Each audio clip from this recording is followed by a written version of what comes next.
अन्तः प्रविश्य मम वाचमिमां प्रसूप्तां सञ्जीवयत्यखिलशक्तिधरा स्वधाम्ना अन्यास्तहस्तचरणश्रवणात्मकादीन् प्राणन्नमो भगवते पुरुषाय तुभ्यम्। धर्मानुरागी सज्जन एवं मातृशक्ति परमात्मा की असीम कृपा से हमें सत्संग का लाभ मिला है। आज का विषय है स्त्री धर्म। श्लोक नंबर 170, सीरियल नंबर 584। महाभारत अनुशासन पर्व में कहते हैं, पतिर्हि देवो नारीणां पतिर्बन्धु पतिर्गतिः पत्या समागतिर्नास्ति देवतं वा यथा पतिः। पति विवाहित स्त्री के लिए देवता है। पतिर्बंधु पतिर्गति। पतिर्बंधु का मतलब होता है कि भाई से शादी नहीं हो सकती, पर पति का बंधु का मतलब सख्य संबंध और लक्षणा मित्र। पति इसका सच्चा मित्र है, पति इसकी गति है, और पति के समान इस भवसागर को पार करने के लिए विवाहित स्त्री के लिए कोई गति नहीं है। विवाहित स्त्री के लिए पतिव्रता धर्म वो बड़ा श्रेष्ठ धर्म माना है। पति की छाया बन के रहना, पति को धर्म मार्ग के अंदर प्रवृत्त रखना। अगर वो धर्म मार्ग से बहिर जाता है तो मीठी भाषा के अंदर पति को इस भाव से रोकना। ऐसा पतिव्रता धर्म विवाहित स्त्री के लिए बहुत श्रेष्ठ माना है। परंतु साध्वी या ब्रह्मचारिणी स्त्री का ये श्लोक उपयुक्त नहीं है। इसकी महत्ता विवाहिता से ज्यादा है। श्लोक नंबर 118, सीरियल नंबर 586। शुश्रूषं परिचर्यां च करोत्य विमनः सदा सुप्रीता सुविनीता च स नारी धर्म भागिनी। शुश्रूषां परिचर्यां च करोत्य विमनः सदा। पत्नी विवाहित पत्नी घर के अंदर सासू ससुरा की, पति के छोटे भाई बहन उनकी सेवा करती हैं, और वो भी उदार दिल से, कोई प्रकार की घृणा किए बिना उदार दिल से उनकी सदा के लिए सेवा करती हैं। साथ साथ सुप्रीता सुविनीता सदा प्रसन्न भाव से, क्योंकि किस्मत सबकी समान नहीं होती। कोई महान धनवान होते हैं जिनके घर के अंदर एसी होते हैं, गाड़ी में एसी होती है, घर के अंदर नौकर चाकर काम करते हैं, और कई तो ऐसे धनवान हैं कि वहां भोजन बनाने के लिए भी उन्होंने रसोई रखे हुए। उसको देख के एक गरीब घर की स्त्री है, उसको दुखी नहीं होना चाहिए। उसको अपना किस्मत को प्रदान रख के, सदा प्रसन्न रह के और नम्र स्वभाव से अपना परिजनों की सेवा करना चाहिए। और वैसा करने वाली पतिव्रता स्त्री धर्म की भागिनी होती है, क्योंकि अपना जीवन काल थोड़ा है, जीव अनादि काल का है, और एक कर्मभूमि है। कर्मभूमि के अंदर जीव का कर्म का अधिकार है। जैसा कर्म करेगा वैसी इसकी गति होगी। शरीर का आयुष्य भी योगाभ्यास घटने से बहुत कम हो गए। कई बार तो कई 65-70 में चले जाते हैं। 80 पे जाने पर भी कोई अफसोस नहीं करते कि भी उनकी पूरी आयु जी लिया। पर पहले हमारे शास्त्र में अकस्मात न हो तो 100 साल की आयु मानी थी, और योग के द्वारा योगी 120, 25 या 30 वर्ष साल तक भी जी सकते थे। तो हमारा इस व्यवहारिक जीवन का ऐसा हो कि जिससे करी हम धर्म के ही बागी बने, तो वैसे लक्षण वाली विवाहिता स्त्री धर्म की बागिनी बनती है। सीरियल नंबर 100, श्लोक नंबर 119, सीरियल नंबर 587 चाणक्य नीति में कहते हैं, न दाने शुद्धते नारी नोपवासा सतैरपि न तीर्थ सेव्या तद्वत् भर्तृपादोदकीर्यथा।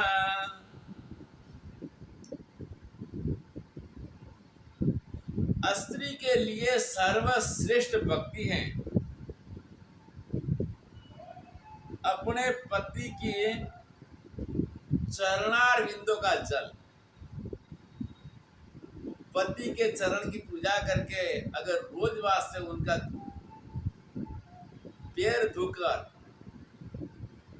जो जल है इसको आचमन करती है, जिसमें कोई विशेष समय भी नहीं है, तो इसकी महत्ता बताई है कि असंख्य दान करने पर 100 जितने बड़े बड़े उपवास करने पर, उपवास के अंदर भी कष्ट काफी होता है, निर्जल उपवास के अंदर और पानी वाला उपवास में भी, तो वहां पर 100 उपवास करे और बहुत सारे दान दे, इसके साथ बहुत सारे तीर्थों के अंदर देवताओं का दर्शन करे, भ्रमण करे, नदियों में स्नान करे, तो भी ये सारे पुण्य पति का पूजन कर कर इसका लिया हुआ चरणामृत से बहुत नीचे। तो एक बार हम 2001 के अंदर मुंबई में गए, वहां हमने कथा किया तो एक सज्जन ने अच्छा नहीं लगा कि महाराज मुंबई की बुद्धिमत्ता, इंग्लिश में कहते हैं इंटेलिजेशन, बहुत ऊंचा होता है।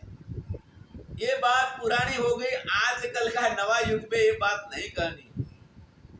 तो मैंने कहा कि भगवान अब श्लोक भी तो मैं बदल नहीं सकता, ये श्लोक मैंने नहीं बनाया है, श्लोक की व्याख्या तो मुझे करना होगा। अब यहाँ पर इस श्लोक की महत्ता को, जिस पतिव्रता बहन को अगर लाभ लेना है और इसका प्रयोग करना है, तो मुझे विश्वास है कि ये रोज पूजा करके चरणामृत लेगी, हाँ, केवल मासिक का 5 दिन तक पति को स्पर्श नहीं कर सकती, दूर से नमस्कार करे, तो ऐसा करने पर इसका अवश्य तुरंत ही इसका अंतःकरण पर इसकी असर है, इसके मन पर असर होगी। श्लोक पुराना है और भी मौजूद है, और आज भी कुछ करने वाले हैं लेकिन बहुत कम।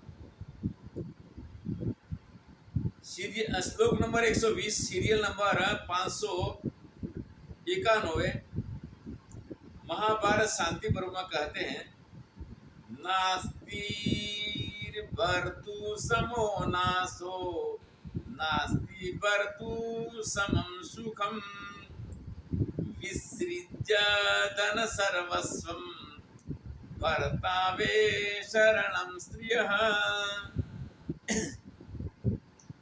नास्ति भर्तृ समो नाथो, पति के समान कोई रक्षक नहीं है और पति के समान कोई सुख नहीं है। पति के समान कोई रक्षण नहीं है और पति के समान कोई सुख नहीं है। इसीलिए विसृज्य धन सर्वस्व, माता पिता का, भाई बहन का अलग होकर, पिता की सारी मिलकत छोड़कर, जो भी उनको विदाई में देते हैं इतना लेके, पति के शरण रहकर, पति परायण रहकर, विवाहिता स्त्री ससुराल के अंदर प्रसन्न मन से सुखपूर्वक निवास करती है। श्लोक नंबर 121, सीरियल नंबर 593, मनु स्मृति के अंदर कहते हैं, सदा प्रहष्टया भाव्यम गृह कार्येषु दक्षया संस्कृतोपस्कराव्यये च मुक्तास्त्या।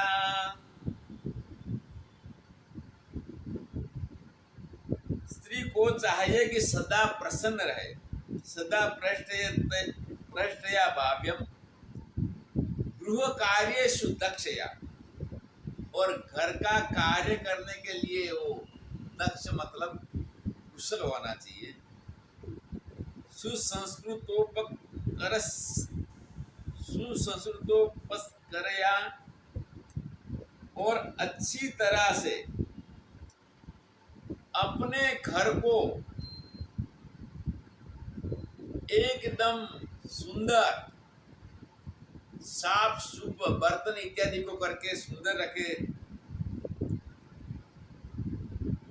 और साथ साथ खर्चा करते समय बहुत सोच विचार के करे, क्योंकि कर कसर कंजूसी नहीं है। कर कसर इसको कहते हैं कि हम निरर्थक खर्च ना करें। कंजूसी इसको कहते हैं कि हमें जहां जरूरत है और वहां खर्चा ना करें। खर्च की जरूरत है वहां हमें खर्चा भी अनिवार्य है, करना चाहिए।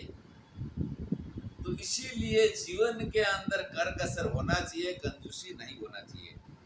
तो विवाहिता स्त्री भार्या को खर्च करते समय बहुत विचार पूर्वक करे, और जितना भी हो सके इतना कम से, अगर कम खर्चे से पूरा होता है तो अधिक खर्चा करने की कोशिश ना करे।